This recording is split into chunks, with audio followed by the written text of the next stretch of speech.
Students, question to find 6 rational numbers between 3 and 4।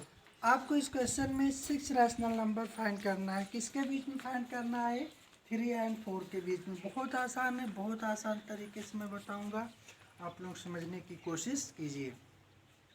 तो solution में हम उस जो नंबर के बीच में फाइंड करना है 3 और 4, इसको हम लोग सबसे पहले यहाँ पर राइट कर लेंगे 3 एंड 4।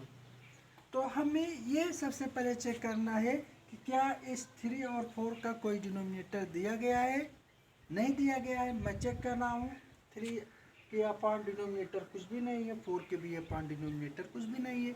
जब किसी भी नंबर का डिनोमिनेटर कुछ भी ना हो, किसी भी नंबर का डिनोमिनेटर कुछ भी ना हो, तो उसका डिनोमिनेटर हम लोग 1 बना सकते हैं।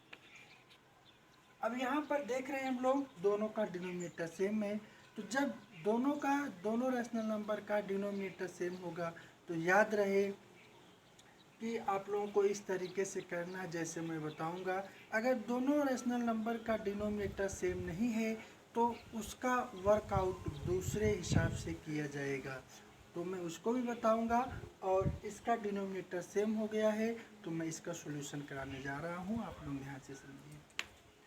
तो करना क्या है, इन दोनों रैशनल नंबर को ऐसे लिखा रहने देंगे। तो फर्स्ट स्टेप में लिखेंगे कि n इजिकल टू कितना रैशनल नंबर कहा जा रहा है, 6। कितना रैशनल नंबर, 6। याद रहे ये प्रोसेस कब होगा, जब दोनों का डिनोमिनेटर सेम होगा। तो n इजिकल टू क्या लिखेंगे बेटा, 6 लिखेंगे। अब इन दोनों में 1 प्लस कर देंगे। 1 प्लस करने का अर्थ है ये 6 प्लस 1, तो ये आपका क्या आ जाएगा बेटा, 7। n प्लस 1 इजिकल टू 7 आ जाएगा। तो अब इतना करने के बाद हम इस दोनों रैशनल नंबर को इस तरीके से लिख लेंगे और इसको थोड़ा सा नीचे एक लाइन छोड़कर नीचे लिखेंगे 4/1।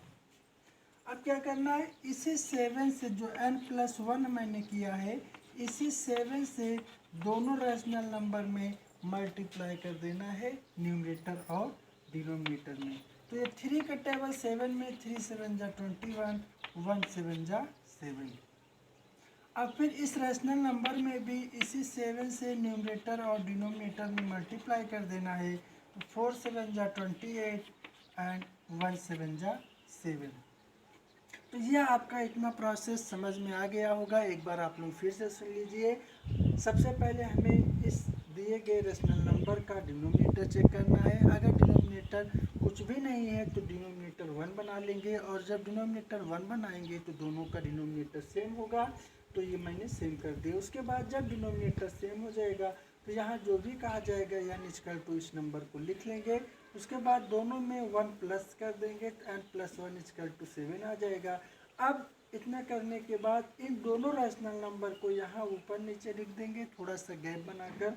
अब इन दोनों रैशनल नंबर में इसी 7 से ऊपर नीचे मल्टीप्लाई कर देना है, न्यूमरेटर और डिनोमिनेटर। मल्टीप्लाई करने के बाद इतना आ जाएगा। उसके बाद इसके नीचे लिखेंगे hence 6 rational number, 6 rational number between. अब यहाँ पर हमें ये 3 एंड 4 लिखना है।